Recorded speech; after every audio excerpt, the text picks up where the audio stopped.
Ministère Shaked, levée des sentinelles sur les murailles de Jérusalem. Bonjour les amis.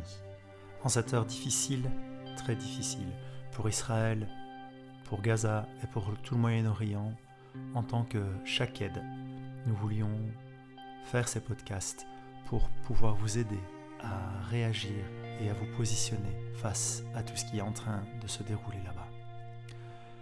Plusieurs questions nous ont été posées par des amis, par des gens des églises, par rapport à l'atrocité, aux atrocités qui sont en train de se dérouler, et nous voulions vous donner notre point de vue à nous, qui est parfois légèrement décalé par rapport à ce qui peut être entendu ailleurs.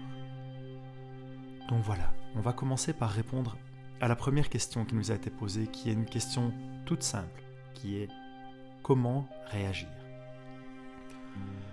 La première des choses que nous voulions vous dire, c'est que il est normal d'être choqué, d'être sidéré face à l'horreur des images qui nous ont été envoyées, face aux nouvelles que l'on entend, qu'il s'agisse des atrocités commises par le Hamas sur le territoire d'Israël, avec ces familles qui ont été décimées, avec ces kibboutz entiers qui ont été massacrés, avec ces actes horribles de torture qui ont été commis. Et il n'y a pas de mots pour qualifier ce qui s'est passé là-bas.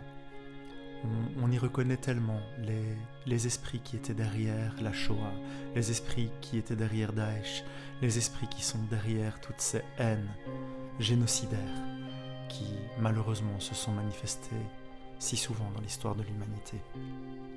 Donc la première des choses qu'on voulait dire, c'est normal d'être choqué, c'est normal d'être sidéré. Qu'il s'agisse également des images de Gaza qui est pilonnée, avec des familles qui sont là et qui elles aussi vivent des atrocités, de voir leur bien détruit et de voir leur famille être également touchée par la mort. Donc voilà, face à tout ça, il est normal d'être choqué, il est normal d'être sidéré. Et il est normal aussi de prendre un temps pour reconnaître notre choc émotionnel, pour reconnaître notre sidération, pour reconnaître que nous pouvons être touchés, parfois même au point d'être traumatisés, par ce que nous entendons, par ce que nous voyons, par les nouvelles que nous recevons de nos amis, de nos proches restés sur place. Donc, le premier temps, c'est de reconnaître ce choc, cette sidération. Ensuite, le but, c'est d'aller vers le Seigneur avec ce choc, de le lui remettre, de dire « Seigneur, voici l'état dans lequel je suis ». Nous sommes appelés à l'adorer en esprit et en vérité, et il faut aller vers lui en vérité. Il ne sert à rien de jouer les super-héros insensibles. Être choqué montre simplement que vous êtes humain. Être sidéré montre également que vous êtes humain.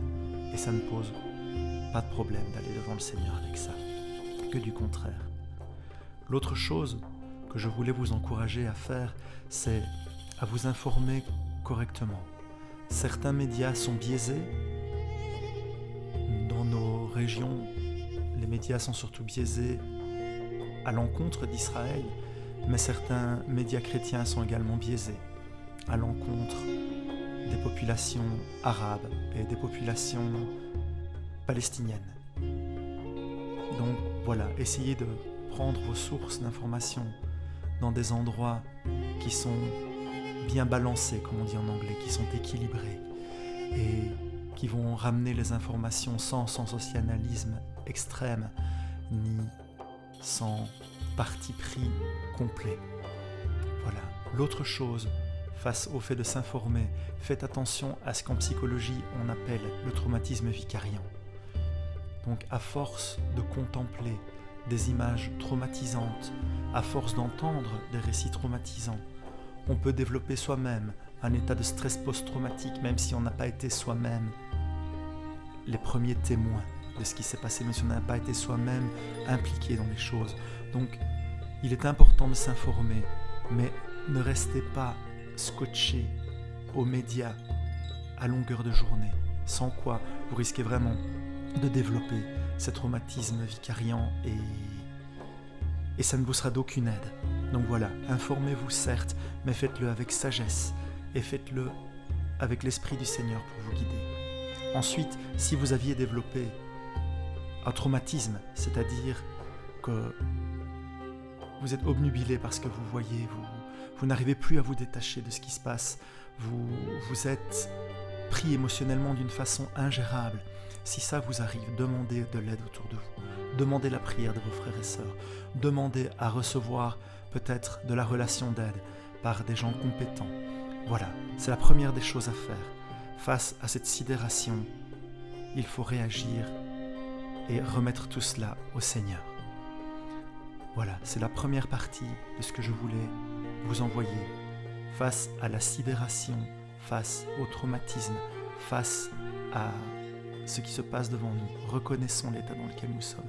Allons vers le Seigneur, demandons-lui son aide afin de pouvoir être guéris, de pouvoir être restaurés et de pouvoir lui être utile dans cette guerre. Nous reviendrons dans le prochain podcast sur le côté davantage spirituel des choses. Donc voilà, que le Seigneur vous bénisse, qu'il vous conduise dans sa sagesse, qu'il vienne poser sur vous sa main de guérison, sa main de protection face à tout ce qui se passe, et que nous puissions, de façon vaillante, nous tenir sur la brèche de l'adoration et de l'intercession avec lui, au nom de Yeshua. Amen.